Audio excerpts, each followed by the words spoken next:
बातमीपत्रात आता पाहूयात गल्लीपासून ते दिल्लीपर्यंतच्या ताज्या घडामोडींचा धोका आढावा।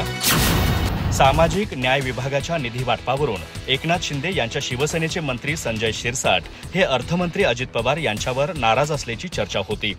या चर्चेदरम्यान चंद्रशेखर बावनकुळे यांनी शिरसाट यांच्या घरी भेट घेतली। त्यानंतर शिरसाट यांनी प्रसारमाध्यमांशी बोलताना अजित पवार यांच्यावर कोणतीही नाराजी नसल्याचं म्हटलं आहे। इतकंच नाही तर संवाद झाल्यावर वादाला अर्थ राहत नसल्याचं देखील शिरसाट यांनी स्पष्ट केलं। यावेळी संजय शिरसाट म्हणाले की निधी वाटपासंदर्भात माझी कोणतीही नाराजी नाही। मंत्रिमंडळ बैठकीपूर्वीच काल अजित पवार यांच्याशी माझी भेट आणि बैठक झाली आहे।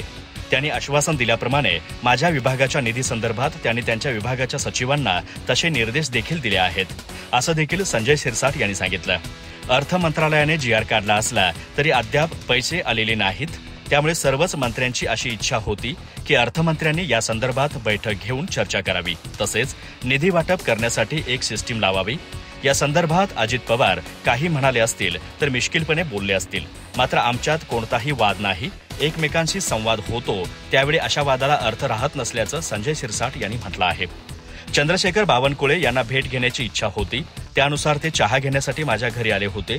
बाकी इतर कोणतीही राजकीय चर्चा आमच्यात झाली नाही, केवळ मैत्रीपूर्ण गप्पा झाल्या आहेत। त्यांच्या कामठी मतदारसंघात एक विकास कामासंदर्भात आमच्यात चर्चा झाली असल्याचं संजय शिरसाट यांनी सांगितलं। कोणाचं मंत्रालय छोटं कोणाचं मोठं हा विषय आमच्यात नव्हता, केवळ एक मित्र म्हणून आम्ही भेटलो असल्याचं संजय शिरसाट यांनी सांगितलं। लोकसभेतील विरोधी पक्षनेते आणि काँग्रेस खासदार राहुल गांधी यांनी विद्यार्थ्यांच्या समस्यांबाबत पंतप्रधान मोदींना पत्र लिहिले, ज्यामध्ये राहुल गांधी यांनी वसतिगृहातील गैरसोयींचा उल्लेख केला। राहुल गांधी म्हणाले की ते गेल्या महिन्यात बिहारमधील आंबेडकर वसतिगृहात गेले होते, जिथे विद्यार्थ्यांनी या समस्या सांगितल्या होत्या। याशिवाय राहुल यांनी विद्यार्थ्यांना दिल्या जाणाऱ्या शिष्यवृत्तीचा मुद्दाही उपस्थित केला। राहुल यांनी लिहिले की दलित, ST, EBC, OBC आणि अल्पसंख्याक समुदायातील विद्यार्थ्यांना दिल्या जाणाऱ्या शिष्यवृत्तीमध्ये कोणताही विलंब होऊ नये। शिष्यवृत्ती मिळवणाऱ्या दलित विद्यार्थ्यांची संख्या जवळजवळ निम्म्याने कमी झाली आहे। 2023 मध्ये 1.36 लाख होती, ती 2024 मध्ये 0.69 लाख झाली आहे। आता राहुल गांधींचे पत्र वाचा। प्रिय पंतप्रधान, 90% विद्यार्थ्यांसाठी शैक्षणिक संधीमध्ये अडथळा आणणाऱ्या 2 गंभीर समस्या सोडवण्याची मी तुम्हाला विनंती करतो। दलित, अनुसूचित जमाती, EBC, OBC आणि अल्पसंख्याक समुदायातील विद्यार्थ्यांसाठी असलेल्या निवासी वसतिगृहाची स्थिती दयनीय आहे। सर्वप्रथम मी अलीकडेच बिहारमधील दरभंगा येथील आंबेडकर वसतिगृहाला भेट दिली। विद्यार्थ्यांनी तक्रार केली की 6-7 विद्यार्थ्यांना एकाच खोलीत राहावे लागते। तिथे शौचालय स्वच्छ नाहीत, पिण्याचे स्वच्छ पाणी उपलब्ध नाही, जेवणाच्या सोयीचा अभाव आहे। दुसरे कारण म्हणजे विद्यार्थ्यांसाठी मेट्रिकोत्तर शिष्यवृत्ती मिळण्यास झालेल्या विलंबाशी संबंधित आहे। उदाहरणार्थ, बिहारमध्ये शिष्यवृत्ती पोर्टल 3 वर्षापासून बंद होते आणि 2021-22 मध्ये कोणत्याही विद्यार्थ्याला शिष्यवृत्ती मिळाली नाही। विद्यार्थ्यांची तक्रार आहे की शिष्यवृत्तीची रक्कम खूपच कमी आहे। मी येथे बिहारचे उदाहरण दिले आहे, पण संपूर्ण देशात परिस्थिती सारखीच आहे। मी सरकारला या अपयशांना दूर करण्यासाठी 2 तात्काळ पावले उचलण्याची विनंती करतो। मला खात्री आहे की तुम्ही सहमत असाल की जोपर्यंत खालच्या स्तरातील तरुण पुढे येत नाहीत, तोपर्यंत भारत प्रगती करू शकत नाही। मी तुमच्या सकारात्मक प्रतिसादाची वाट पाहत आहे। मुख्यमंत्री माझी लाडकी बहीण योजनेसाठी सामाजिक न्याय विभागाचा निधी वळवण्याच्या कारणावरून मंत्री संजय शिरसाट नाराज असल्याची चर्चा सुरू होती। या पार्श्वभूमीवर भारतीय जनता पक्षाचे ज्येष्ठ नेते तथा महसूल मंत्री चंद्रशेखर बावनकुळे यांनी शिरसाट यांच्या मुंबईतील घरी जाऊन त्यांची भेट घेतली आहे। माझ्या मतदारसंघातील ड्रॅगन टेम्पलच्या विकास कामासंदर्भात ही भेट असल्याचं बावनकुळे यांनी नंतर प्रसारमाध्यमांशी बोलताना सांगितलं। विश्वविख्यात कामठी येथील ड्रॅगन पॅलेस टेम्पल या बुद्धिस्ट स्थळाच्या विकास कामाच्या भूमिपूजन संदर्भात आपण चर्चा करण्यासाठी मंत्री संजय शिरसाट यांची भेट घेतली असल्याचं चंद्रशेखर बावनकुळे यांनी प्रसारमाध्यमांशी बोलताना सांगितलं। हे काम तातडीने चालू करण्यासाठी माजी मंत्री सुलेखा कुंभारे आणि आम्ही शिरसाट यांची भेट घेतली असल्याचं त्यांनी सांगितलं।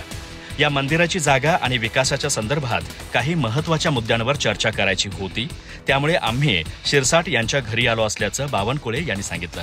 मंत्री संजय शिरसाट हे देखील या ठिकाणी भेट देण्यासाठी येणार असून लवकरच ते काम सुरू होईल असा विश्वास त्यांनी व्यक्त केला।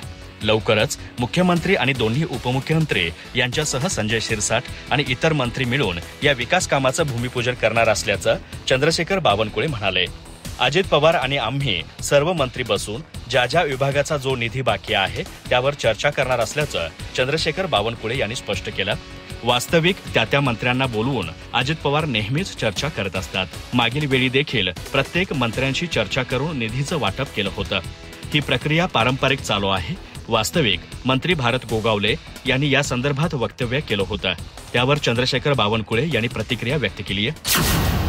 देवेंद्र गंगाधर फडणवीस हे माझे बाप नाहीत अशा आशयाचे बॅनर ठाण्यात झळकले आहे.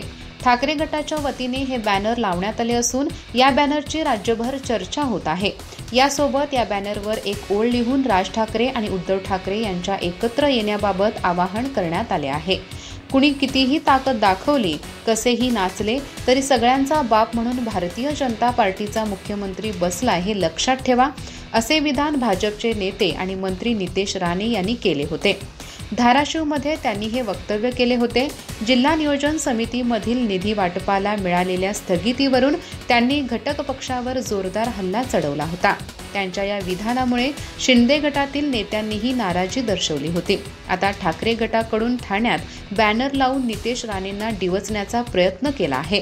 ठाकरे गटाचे सहप्रवक्ता तुषार रसाळ यांनी ठाण्यातील 3 हाक नाका येथे मुख्य रस्त्यावर एक भला मोठा बॅनर लावला. या बॅनरवरती मनसे अध्यक्ष राज ठाकरे आणि उद्धव ठाकरे यांचा फोटो आहे. सोबतच मी तुषार दिलीप पंढरीनाथ रसाळ हे माझे जन्मदाता बाप, श्री देवेंद्र गंगाधर फडणवीस हे माझे बाप नाहीत असा मजकूर या बॅनरवर लिहिला होता. या बॅनरवर अजून एक ओळ आहे. त्यावरून एकूणच हा प्रकार काय हे समोर येते. 2 मराठी वाघाने एकत्र येणे ही महाराष्ट्राची इच्छा आहे असा मजकूर ठळकपणे त्यावर नोंदवण्यात आला आहे. हा बॅनर लावून ठाकरे गटाने राणे पिता पुत्रांविरोधात एक प्रकारे दंड थोपटले आहेत. राष्ट्रवादी काँग्रेसचे नेते बाबा सिद्दीकी हत्या प्रकरणातील मुख्य सूत्रधार झिशान अख्तर उर्फ जस्सी पुरेवाला याला कॅनडा पोलिसांनी अटक केली आहे. याबाबत पोलीस दलातील सूत्रांनी याची पुष्टी केली आहे. झिशान सध्या कॅनडा पोलिसांच्या ताब्यात असल्याची आपल्याकडे ठोस माहिती असल्याचं मुंबई पोलिसांचं म्हणणं आहे. मुंबई पोलीस आता झिशान अख्तरचे प्रत्यार्पण करून त्याला भारतात आणण्याची प्रक्रिया सुरू करू शकतात.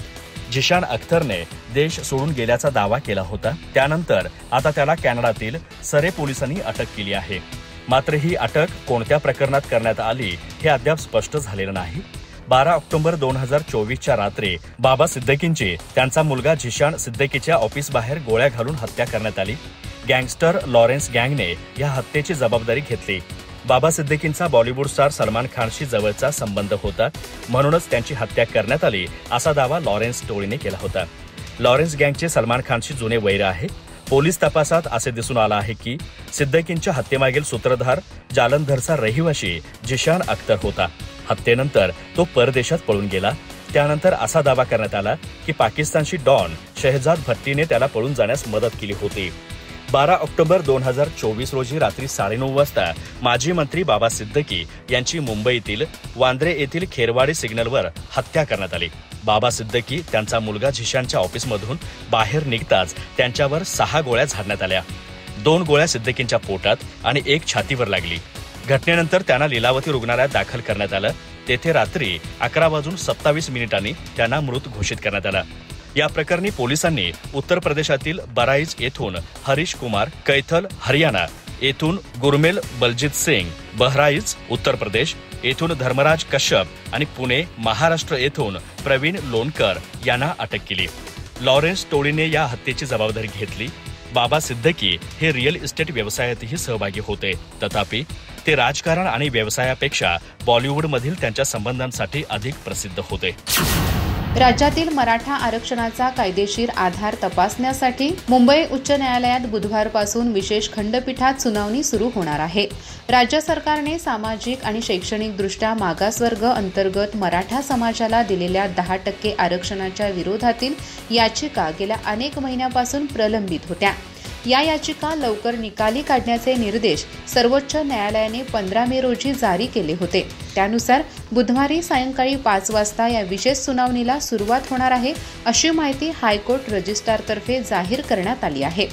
ही सुनावणी घेण्यासाठी उच्च न्यायालयाचे मुख्य न्यायाधीश आलोक आराधे यांच्या आदेशाने न्यायमूर्ती रवींद्र घुगे, न्यायमूर्ती संदीप मारणे आणि न्यायमूर्ती निजामुद्दीन जमादार यांच्या विशेष पूर्ण पीठाची स्थापना करण्यात आली आहे. फेब्रुवारी 2024 मध्ये राज्य सरकारने मराठा समाजाला SEBC अंतर्गत 10% आरक्षण देण्याचा निर्णय घेतला होता.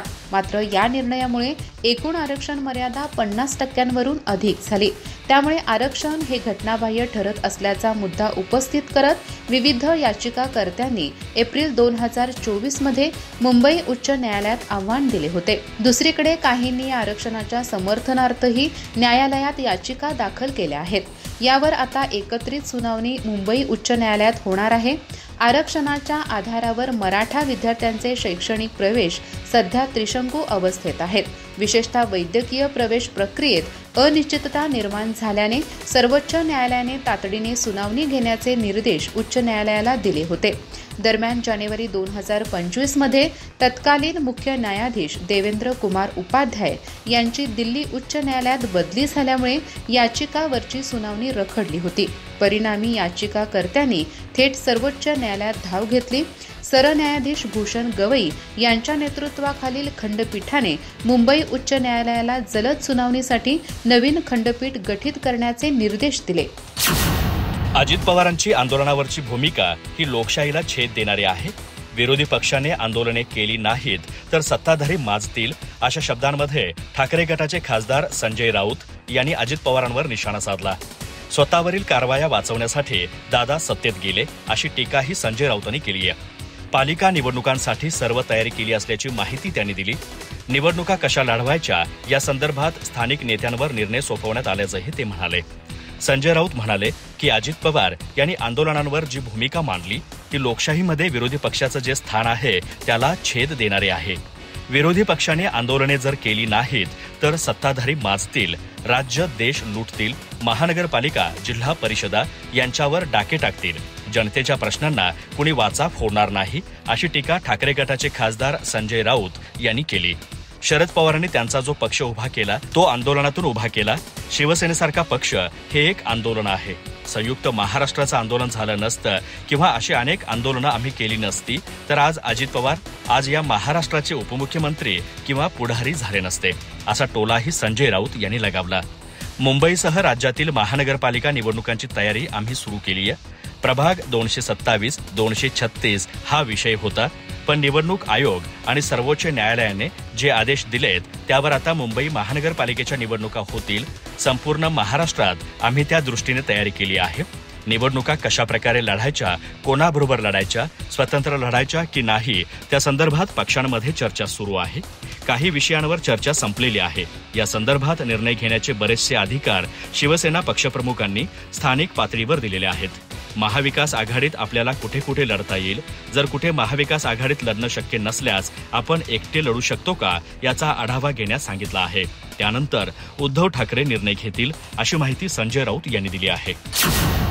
सर्वोच्च न्यायालयाच्या आदेशानुसार राज्य निवडणूक आयोगाने राज्य शासनाला महापालिका निवडणुकीसाठी प्रक्रिया करण्याचे आदेश दिल्यानंतर नगर विकास विभागाने मंगळवारी रात्री राज्यामधील अ, ब आणि क या वर्गवारीमधील 9 आणि ड वर्गातील 19 महापालिकांच्या निवडणुकीसाठी नव्याने प्रभाग रचना करण्याचे आदेश दिले आहे.